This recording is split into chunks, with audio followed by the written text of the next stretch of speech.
I'm Catherine Smyth. I'm farming outside Navan in County Meath with my father Phil. I've been involved in the farm from a very young age, and we have Pedigree Herefords here.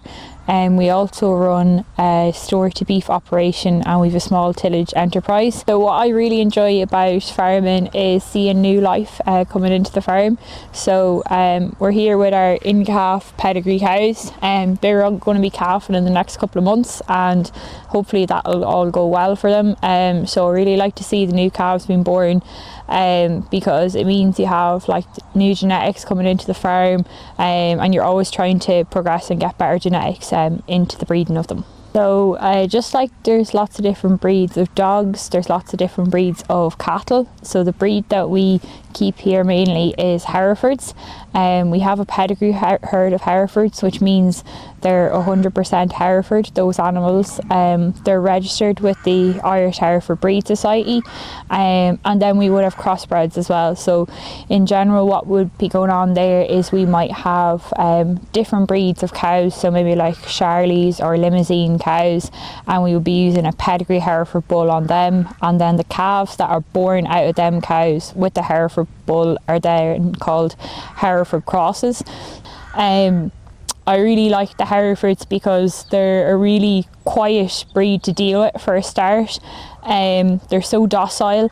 There's a really good market for them. So here in Meath, we're based in the Boyne Valley. There's a lot of dairy farmers around us, and a lot of our bulls that are produced from the pedigree cows are sold to dairy farmers. So we're trying to keep it as local as possible, and then sometimes we would buy back the calves from those dairy farmers to bring them on to beef.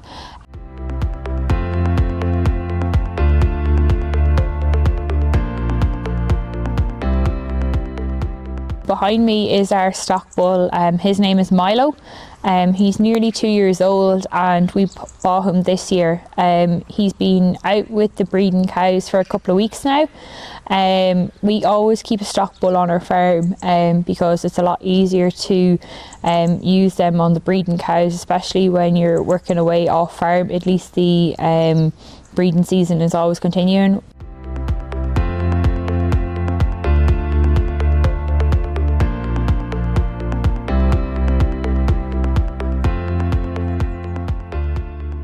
So these are our replacement heifers. So they were born last year, and they will go to the bull to go and calf later in the year. So we've picked these for a few different reasons. One of the heifers here behind me, her brother was the top priced bull that we've ever sold here on the farm. So we're trying to retain some of his genetics. Another one, her mother's had loads of bull calves previously before, so we wanted a heifer out of her to keep her breeding on the farm, so we decided to keep her.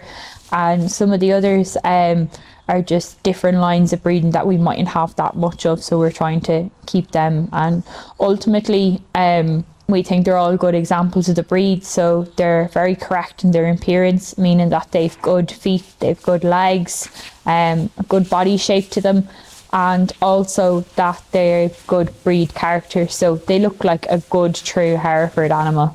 Cows are in calf for approximately 283 days, which is over 9 months. There's some cows might carry for less than that, so they could be short gestation, or other cows might calf after the 283 days have passed, so they would be called longer gestation animals. Also, the bull that they're in calf to dictates a lot of this. So a lot of farmers might be choosing to select bulls that are shorter gestation, which means the cows will calf quicker than the average time expected. When our cows are due to calf, we would usually try and have them in the shed, just that they're easier to watch. We have calving cameras on the phone that we're able to keep an eye on them. We also use a moo call sometimes, and we try and keep them in sheds that have calving gates, like the one behind me here. As we run a beef operation, we send animals to the factory to produce beef. So when we're selecting them for slaughter, we're looking at a few different points. So one of the points is behind the shoulder, and we're handling them there to see if they've got a good firm cover of fat Also, at the top of their tail, usually they will start to lay down fat there as they come closer to being fit for slaughter, and also kind of underneath their udder, they might lay down fat there and their brisket as well, which is between their two front legs at the bottom of their neck.